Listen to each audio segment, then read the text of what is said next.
มาเลี้ยงแต่ตอนน้อยๆบ่ทันแล้วตัวนี้กินเมนเงี้ยวเงี้ยวเงี้ยวเงี้ยวอุ้ย2 ปีป้าปัญญาเลย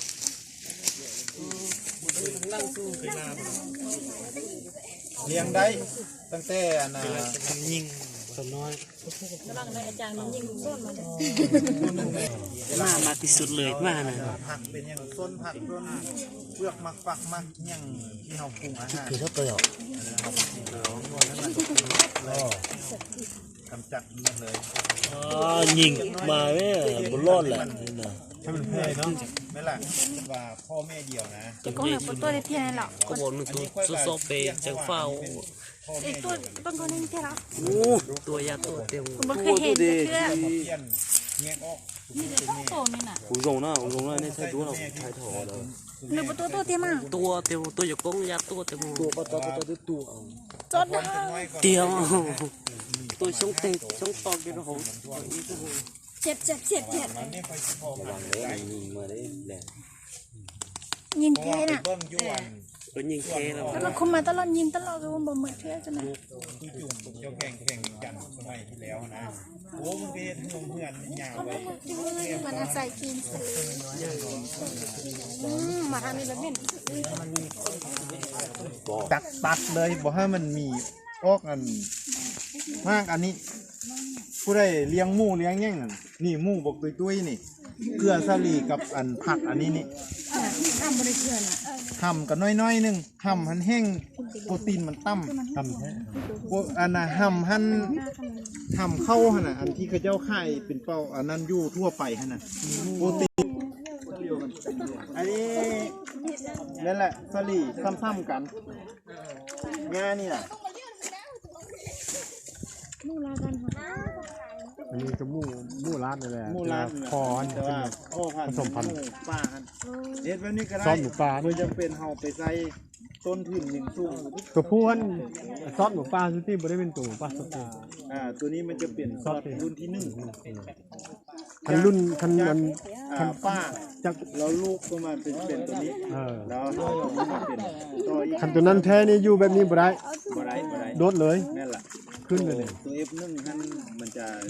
บ่ได้แต่เรื่องตัวนี้ของมันลูกของ F1 เป็น F2 เอาตัวนั้นมาเป็นนี่ต่อตัวนั้นแท้ใกล้เข้าไปเนี่ยกินหมดเลยแม่ล่ะอันนี้ก็คือการแต่ก้อนใกล้เลี้ยงอยู่นี่เราย้ายไปหั่นเฮ็ดต้นนึงอันนี้ก็ยังกินอยู่แต่ว่าอันท้ายกัดอันนั้นเองบ่กัดว่าท่านบอกแนะนำเลยว่าเอาหญ้านี่บ่ต้องว่านั้นขึ้นอยู่น้ำหัวน้ำส่วนเต็มเนาะพวกง่ายตัดกินผู้ใดพอถ้าเราเหนียวไปปลูกกิ้งเลยคันผู้ใดอยากเอาไปปลูกน่ะกิ้งลุงอันนี้เสื้อตัวนี้นี่กิ้งแท้เลยตะแก้กิ้งคือก็เงินเดี๋ยวไปน้ำก็ออกไม่ใช่หรอกเนาะไม่ได้เหนียวพันน่ะชื่อสระเสื้อเป็นนั่นแม่นี่ได้บ่ได้เขาจะตัดหินผู้ใดอยากได้เหนียวแล้วเปล่าเอาเสื้อนี่มาแล้วก็ย่างนี่คนเดียวเนี่ยก็ว่าได้กิ้งเลยย้อนว่ามันนั้นป้าว่ามันเป็นย่างอันนี้นี่เราก็เลยเอาไปวิจัยว่าโอ้เรามีโปรตีนสูงสำหรับหมูปุยยากละหมูยาทุกคนควันมาจากโยนให้มันเลยมันจะมี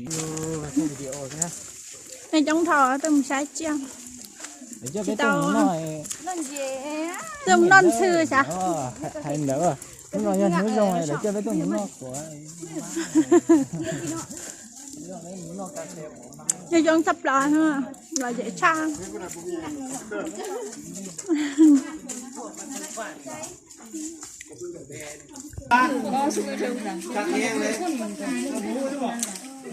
cái gì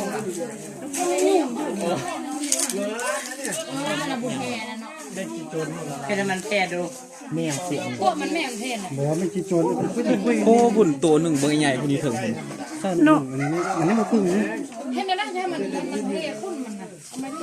มันระบุมีไข่มียังไงตัวนี้บอกว่าสำคัญนะเขามีไข่เด็กมันไม่ขุ่นไหลเติม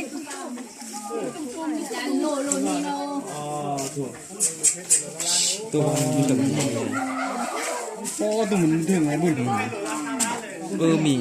มีอันนั้นแดมีเดือแด ตัวนี้ตรงนั้น โอ้ตื่นมาซื้อโทรศัพท์มาตอกถ่ายรูปถ่ายไปให้เมียเบิ่งเมียบ่เชื่อ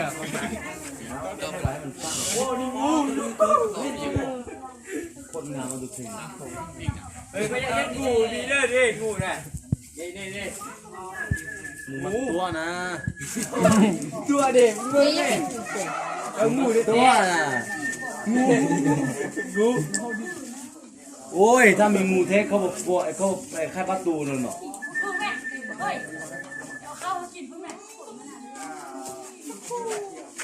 ตัวนี้งามเหรอ งานเลย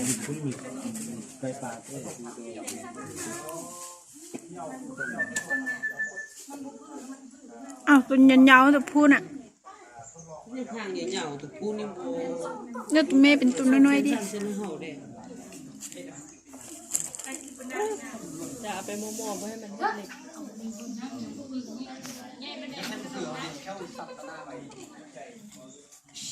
กันละเบื่อช่วยด้วย เพื่อมันก็มีอันนั้นคือไก่ โอ้ตัวนั้นใหญ่แท้ตัวขึ้นมา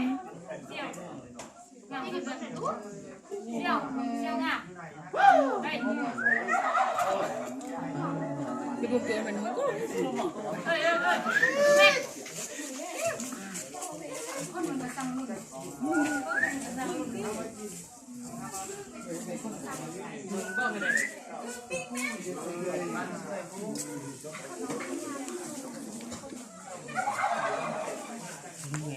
เขาไม่ยังก็เสียบซื้อห่วงไว้ เมนเสียบ เป็นอย่างเสียบ ก็มาเป็นน้ำมัน เขาเสียบไล่มันออกไปทางนั้นเลยจะดีตัว2 4 6 7ตัวนี่ออกไปแล้วอ่ะ ตัวนึงไม่ได้เห็นคนเอา อ่ะตัวผู้3ตัวตัวผู้2ตัวอ่ะ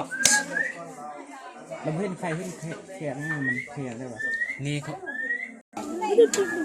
ตัวนี้ให้ยาวๆตัวพูดเลย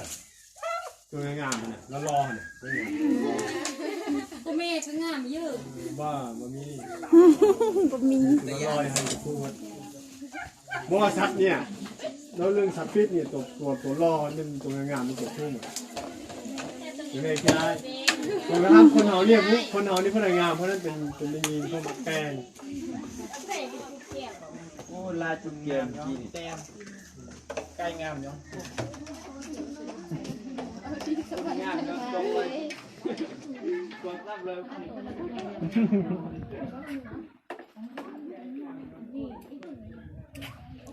ตัวเบก็ตัวนึงไปสูงล่อง ลงเก็บถ้วย งมป่า